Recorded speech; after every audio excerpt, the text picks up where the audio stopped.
Son comes out to Berryval, and Madison will turn it in. Yep, that's Man United. You're probably wondering, how'd they even end up in this situation? Well, after winning the FA Cup, this was enough for the club to believe Erik ten Hag was still their man despite putting up the worst season Man United had seen since the beginning of the modern Premier League era. So 214.5 million euros worth of ten Hag signings later, Man United sit 14th after 9 league games, their worst start to a league campaign in 35 years. No one could have possibly seen that coming. Finally, the club realized that this was not worth dying for an FA Cup, and they sacked Ten Hag. Assistant Ruud van Nistelrooy acted as the interim for a few games, looked promising, and then was announced new manager for the rest of the season. Well, that's at least what Man United should have done, but they instead spent 10 million to buy out Ruben Amorim's contract midway through the season. What an incredible philosophy this club has. And surprise, surprise, throwing a manager who is adamant on completely changing the way United play with a bunch of Ten Hag signings into a disaster doesn't work out. After 7 games of Amorim, Manchester United go from 14th to 14th.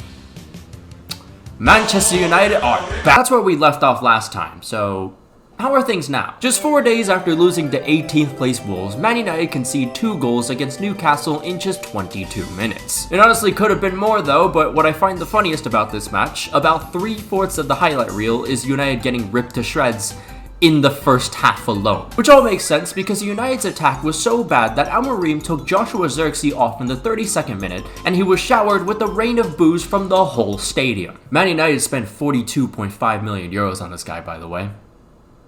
Well, time to defund the Disabled People's Fund and also raise ticket price. United's next game was against Liverpool. Worst of all, it was at Anfield, a place that Man United had not won at since 2015. I mean, Amad Diallo wasn't even born yet. The majority of the planet believed that United was about to be slaughtered, and they also joked that taking a forfeit would only be a 3-0 loss. But to the surprise of everyone, we wouldn't see a goal until the 52nd minute, and more importantly, it was through Argentinian Timmy Turner. However, it took only about 6 minutes for United's shambolic defense to be exposed, and then they conceded a penalty 10 minutes later.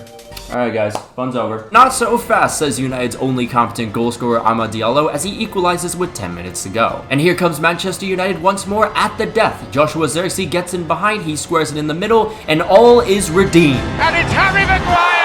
And he should have won it for Manchester United. Gotta give him credit, at least. Already has better positioning than Højlund. Looks like the dots are starting to connect though. In the following week, United triumph over the XG merchants on penalties in the Carabao Cup. And then they followed that up with a 3-1 victory versus the season is already over, things have gone way too Southampton. However, their father, Brighton, came to town 3 days later and beat the Red Devils senselessly, which then prompted Amorim to do the same thing but with the dressing room TV. And while that passion helped United secure 3 straight wins, 2 of them were in the Europa League, and outside of a sole victory versus Fulham, United were still struggling heavily in the league. After losing at home to Crystal Palace, that was Amorim and United's 7th loss in 13 games. Just to make things worse though, Lisandro Martinez picked up another serious injury, and he won't be back until 2026. And then, during a training session the following week, you've got mail.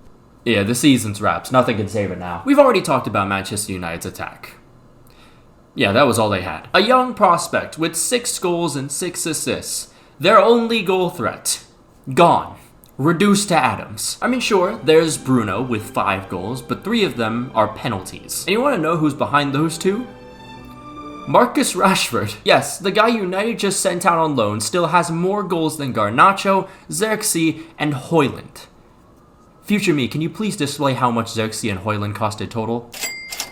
116.4 million.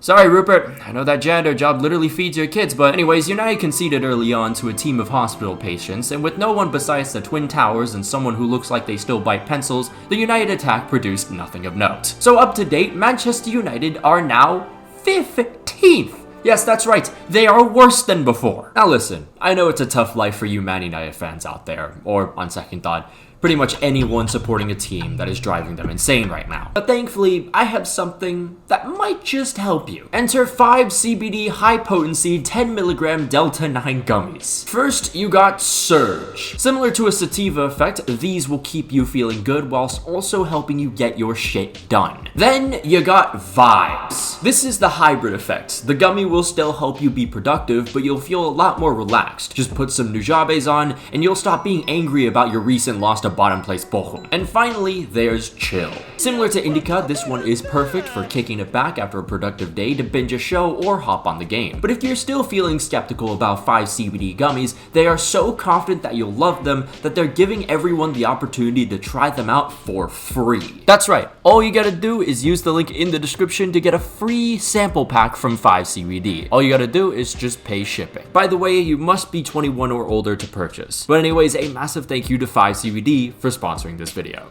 Since the arrival of Amorim, United has only defeated a struggling Everton, a shambolic Man City, Southampton, and Fulham. And as opposed to Tottenham, who at least have something to work upon, you know, despite all the injuries, the turmoil, the lack of spending, Manchester United have absolutely nothing. I mean, their defense, mid at best, and their attack is 5th worst in the league. But since, you know, Amad Diallo is gone, if we just take those goals out for a second, yeah, it's not looking very good. And the rest of their schedule, I mean, outside of Ipswich and Leicester, I don't really see this team beating anyone. Hell, even Leicester away could be a struggle, considering this will be the 4th time the two play, and the Foxes nearly got the best of United last time. So, what now then? Amorim obviously needs more time, but the system he's implemented so far has honestly made United look much worse. And already fans are being really reactionary. Now, I know, okay, this is a video being made about a month after the other video, but this is the name of the game. But it's almost like these reactionary fans have kind of completely forgotten the whole situation.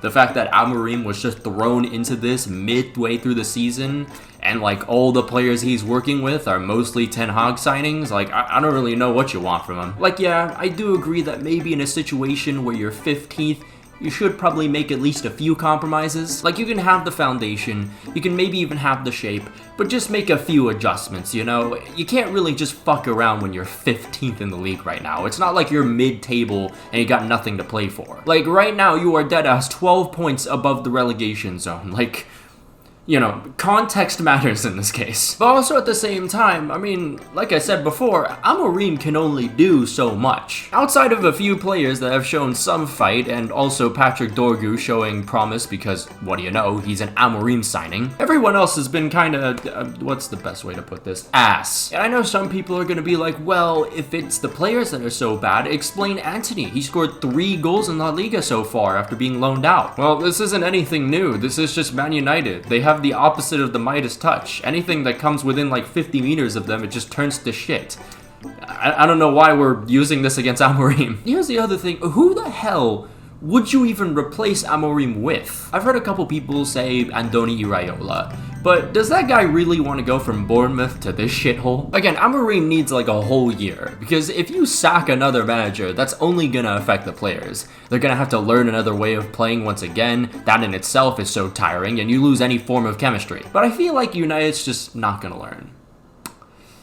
Not my problem, though. Also, if you remember in the last video, we talked a good bit about Ineos, Brexit Gym, and their cost-cutting tactics. Kicking 250 staff members to the curb, removing club benefits, cancelling the Christmas party. You know, very lovely people. Since then, there have been worries throughout the club of more people's jobs being in question after the club CEO literally said, "I know it's been a hard year. I can't promise next year won't be difficult too." Way to keep that club morale high, god damn. Some of you may die, but it's a sacrifice I am willing to make. A lot of staff members are also said to be worried about their jobs because of Man United's recent 200 million summer transfer window. In fact, it is said that another 100 people could be without jobs as part of Brexit Gem's cost-cutting measures. And I mean, this is just, you know, me, but I don't think it's a very healthy work environment if my job is in question just because the club keeps spending ungodly amounts of money for mediocre players. Like, I don't know, that might just be me. Also, I didn't mention this last time, but I do find it weird that in response to record levels of debts and realizing this isn't sustainable, you go after the most vulnerable first? I don't know, maybe don't waste over 800 million on players over the last 4 years. Maybe do a better job at recruiting sporting directors and managers so you don't have to pay over 20 million just to replace someone. I don't know, maybe confront the Glazers about it since they've been behind the fall of this once a massive sporting empire. I don't know, just a thought. So yeah, that's basically what's going on in Manchester United. Everything is just falling apart, nothing's going well, nothing is going to get any better until probably next season. And even then, who knows if Amorim will have his job still, because God knows what that board's going to do. But yeah, I mean, typical day at Manchester United. But what do you guys think? Will Manchester United bounce back from this horrible season, or are they just doomed? let me know. Of course though, a massive shout out to all our members, including Janos Balas, Luke RBB, Arai-san, Brazilian Fury, Jeremiah Owusu Ajimang, Django, Anazir Makalancom, Alex Rod, Ulta, Miguel Munoz, Return Fire, Rory Burns, Slider Kid, Takuoka Fan, The Cypriot 35, Not Windows 95 Man, Kentra Agatra, Saint Terrence, Sylvia Citrus, Wise Orange, Rashford Enthusiast, Cocosaurus Rex, Samu, Cheesebait, Winder Gel, M4 Dustuff, Finn Likes Rugby More, Davox, The Portugizer, TPSK25, Polar Protus, Von Fan, Lucien Von Kreuz, Gazegish Brescia Kivix, Mano Tango Fei, A Ghostly Owl, Coney Wolves, Lickstab, Mud Tanai, Sketchy Card, KM89, Apollo, Congo Jas 1, German Sayu 7th, Thrilling ADT 13, Los Milos, The FedEx Dude, Freya, Vasino, Fuxi, Mad for Amadiallo. Thoughts and prayers. Keb C, Dominic Griffin, Kyler Krebs, Mohammed Al-Tanib, Nish, Patrick Barley, Raspberry God 5, Raspberry Ale, and Unbroken Persona. If you'd like to become a member on the channel, there'll be a link down below and up in the annotations. You can follow my Twitter if you want, follow my Instagram if you like, follow my Twitch. Gonna be doing some more interesting Twitch ideas. The NASCAR stream did really well, so a big thank you to you guys there. It just means that we can have even more fun with the Twitch streams. But yeah, until then, I'll see you guys.